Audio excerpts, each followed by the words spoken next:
Hi friends, എല്ലാവർക്കും smart media വേൾഡിന്റെ പുതിയ ഒരു വീഡിയോയിലേക്ക് സ്വാഗതം. ഇന്ന് നമ്മൾ ചെയ്യാൻ പോകുന്ന വീഡിയോ എന്ന് പറഞ്ഞാൽ ഒരു അൺബോക്സിംഗ് ആൻഡ് റിവ്യൂ വീഡിയോ ആണ്. അപ്പോൾ എന്താണ് അൺബോക്സ് ചെയ്യാൻ പോകുന്നതെന്ന് നിങ്ങൾ വിചാരിക്കുന്നുണ്ടോ? നമ്മൾ അൺബോക്സ് ചെയ്യാൻ പോകുന്നത് ഒരു കീബോർഡാണ്, കാസിയോയുടെ മിനി കീബോർഡാണ്. അപ്പോൾ അൺബോക്സ് ചെയ്യുന്നതിന് മുമ്പ് നിങ്ങൾ ഇതുവരെ എൻ്റെ ചാനൽ സബ്സ്ക്രൈബ് ചെയ്തിട്ടുണ്ടെങ്കിൽ ചാനൽ സബ്സ്ക്രൈബ് ചെയ്യുക. അപ്പോൾ നമുക്ക് നേരെ വീഡിയോയിലേക്ക് പോകാം. ഓക്കെ ഫ്രണ്ട്സ്, ഇപ്പം നമ്മൾ കണ്ടുകൊണ്ടിരിക്കുന്നതാണ് നമ്മുടെ കീബോർഡ്. നമുക്കിത് ഒന്ന് അൺബോക്സ് ചെയ്യാം. ആദ്യം നമുക്ക് ഈ കീബോർഡ് ഒന്ന് ഓപ്പൺ ചെയ്യാം. നല്ല കീബോർഡിൻ്റെ ബോക്സ് ഒന്ന് ഓപ്പൺ ചെയ്യാം.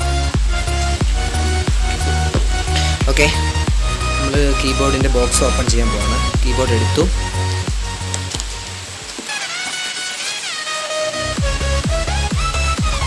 ആദ്യം തന്നെ നമുക്കൊരു കാർഡ്ബോർഡ് ഷീറ്റാണ്, ഒരു കാർഡ്ബോർഡിൻ്റെ വേസ്റ്റ് ബോർഡിൻ്റെ ഷീറ്റാണ് ഇത്.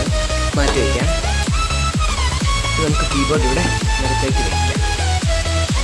എന്നിട്ട് അതിനകത്ത് ഇനി എന്താണ് കിട്ടുക എന്ന് നോക്കാം.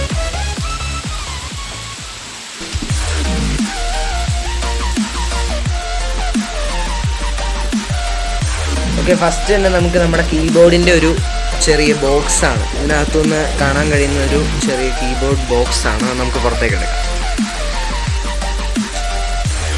ഓക്കെ, നമ്മൾ ഫസ്റ്റ് ഈ ബോക്സ് ഓപ്പൺ ചെയ്യുമ്പോൾ നമുക്ക് കീബോർഡാണ് ഫസ്റ്റ് കിട്ടുന്നത്. പിന്നെ അതിൻ്റെ ഒരു യൂസർ മാനുവൽ കൊടുത്തിട്ടുണ്ട്.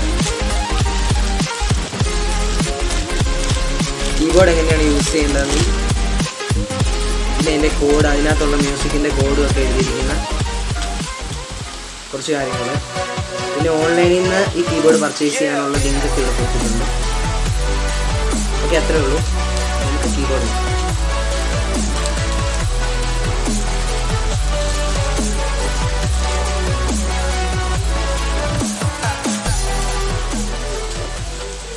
നമുക്കിതിൻ്റെ പുറമേ ഉള്ള കവർ നമുക്ക്.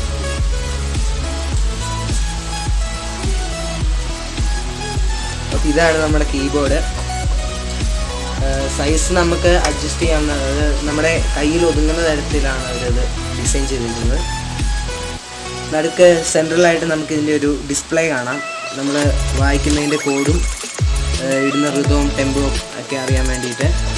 പിന്നെ ഇവിടെ തന്നെ 100ഓളം ട്യൂൺസ് ഇവിടെ മാറ്റി മാറ്റി വായിക്കാനായിട്ട് 100ഓളം ട്യൂൺസ് ഇവിടെ കൊടുത്തിട്ടുണ്ട്. പിന്നെ പാറ്റേൺസ്, നമുക്ക് ഋതമൊക്കെ ഇടാൻ വേണ്ടിയിട്ട് 50 പാറ്റേൺസ് ഇവിടെ കൊടുത്തിട്ടുണ്ട്. പിന്നെ ഇതിനകത്ത് തന്നെ ഈ കീബോർഡിൽ തന്നെയുള്ള 9 സോങ്സ് ആണ്. കീബോർഡിൽ തന്നെ വായിച്ച് പഠിക്കാവുന്ന 9 സോങ്സ്. അതിൻ്റെ കോഡാണ് നമ്മൾ നേരത്തെ കണ്ടത്. ഇത് വോളിയം ഇൻക്രീസ് ചെയ്യാനും ഡിക്രീസ് ചെയ്യാനുള്ള കീയാണ്. ഇത് പവർ ബട്ടണാണ്. ഇത് ഓരോ ഇൻസ്ട്രുമെൻറ്റ് നമ്മളിപ്പം വായിക്കുന്നതിൻ്റെ കൂടെ ഇൻസ്ട്രുമെൻറ്റ്സ് ചേർക്കാൻ വേണ്ടിയിട്ടുള്ള കീയാണ്. തബല, പിന്നെ ഡ്രം സെറ്റിൻ്റെ ഇത്, ചെണ്ട, അങ്ങനെ കുറേ ഇതുണ്ട്. ഇത് സ്പീഡ് അഡ്ജസ്റ്റ് ചെയ്യാനുള്ളതാണ്. നമ്മുടെ സോങ്, പാറ്റേണിൻ്റെ സോങ്ങിൻ്റെയൊക്കെ സ്പീഡ് അഡ്ജസ്റ്റ് ചെയ്ത് ഓരോ കോഡിനനുസരിച്ച് വായിക്കാവുന്നതാണ്. ഇത് ഈ ട്യൂണിൽ സെലക്ട് ചെയ്ത് ഓർഗൻ എടുക്കുന്നതിന് പകരം പെട്ടെന്ന് തന്നെ ഓർഗനിൽ നിന്ന് പെട്ടെന്ന് ഹാർമോണിയത്തിലേക്ക് കൺവേർട്ട് ചെയ്യാനായിട്ടുള്ള ബട്ടണാണ്. പിന്നെ ഇവിടെയാണ് നമ്മൾ ഈ ഒരു കേസിലാണ് നമ്മൾ ഈ ഓരോ നമ്പറുകൾ പ്രസ് ചെയ്ത് അതിൻ്റെ, ഇപ്പം വയലിനാണെങ്കിൽ വയലിന് നേരെ കൊടുത്തിരിക്കുന്ന 35 നമ്പർ ടൈപ്പ് ചെയ്ത് നമുക്കത് ഉപയോഗിക്കാവുന്നതാണ്. അപ്പോൾ 2 സ്പീക്കറുകളാണ് ഇതിന് നൽകിയിരിക്കുന്നത്. പിന്നെ ഇതിന് ഒരു പുറകിലേക്ക് പോകുമ്പോൾ ഒരു പവർ സോഴ്സും പിന്നെ ഒരു ഓഡിയോ ഔട്ട്പുട്ടും കാണാൻ പറ്റുന്നുണ്ട്. ഇത് നമ്മൾ ആംപ്ലിഫയറായിട്ട് ഹെഡ്സെറ്റുമായിട്ടൊക്കെ കണക്ട് ചെയ്യാൻ ഉപയോഗിക്കുന്നു. ഇത് നമുക്ക് പവർ സപ്ലൈ കൊടുക്കാനുള്ളതാണ്. ഇപ്പോൾ പവർ സപ്ലൈ ഇല്ലാതെ തന്നെ ബാറ്ററി ആയിട്ട് യൂസ് ചെയ്യുന്നത് 6 ബാറ്ററിയാണ് വരുന്നത്. ക്ലോക്കിലിടുന്ന തരത്തിലുള്ള ബാറ്ററികളാണ് യൂസ് ചെയ്യുന്നത്. 6 ബാറ്ററി എന്ന് പറഞ്ഞാൽ നമുക്ക് 6 ബാറ്ററി ഇതിനകത്ത് ഇട്ട് കഴിഞ്ഞാൽ ഏകദേശം 2-3 ദിവസം വരെ കുഴപ്പമില്ലാതെ ഉപയോഗിക്കാൻ പറ്റും. ഇനി ഇതിൻ്റെ അഡാപ്റ്റർ പരിശോധിക്കണം.